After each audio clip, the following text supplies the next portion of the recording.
చంద్రబాబు నాయుడు గారు ఆ పార్టీ అంతా కూడా మూసేసే రోజులు దగ్గరకు వస్తున్నాయని ఈరోజు చంద్రబాబు నాయుడు గారు సతీమణి భువనేశ్వరి గారి మాటలే ఈరోజు వాళ్ళ కుటుంబ సభ్యులకు కూడా అర్థమైపోయింది. ఇంకా శాశ్వతంగా కూడా తెలుగుదేశం పార్టీ మూసివేసే పరిస్థితి వచ్చేసింది.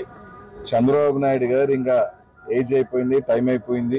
ఆయన కొడుకు చూస్తే ఈరోజు పప్పుగా పనికిరాని ఇది తుప్పుగా ఈరోజు మిగిలిపోతా ఉన్నాడు. కాబట్టి కనీసం ఈరోజు నన్నన్నా గెలిపించండి అని దిగే పరిస్థితిలో ఈరోజు తెలుగుదేశం పార్టీ ఉందని చెప్పి ఈరోజు అడుగుతాం. ఎట్టా లోకేష్ మాలోకం మంగళగిరిలో ఓడిపోతాడు, చంద్రబాబు నాయుడు గారికి వయసు అయిపోతుంది, సరే కనీసం నేనన్నా నిలబడతాను, నాకన్నా అవకాశం ఇవ్వండి, ఏదో గెలిచైనా సరే ఏదో ఆ కుటుంబం నుంచి ఆ పార్టీ నుంచి నేను ఎమ్మెల్యేగా అవుతానని చెప్పి బ్రతిమాడుకునే పరిస్థితి ఈరోజు రాష్ట్రంలో ఉంది అంటే ఇంతకన్నా దౌర్భాగ్యమైన పరిస్థితి లేదు. ఖచ్చితంగా కూడా ప్రజలందరూ కూడా గమనిస్తాను. తప్పకుండా 2024లో తప్పకుండా కూడా రాష్ట్రంలో కూడా మరోసారి డంకా బజాయించిపోతున్నాం గవర్నమెంట్.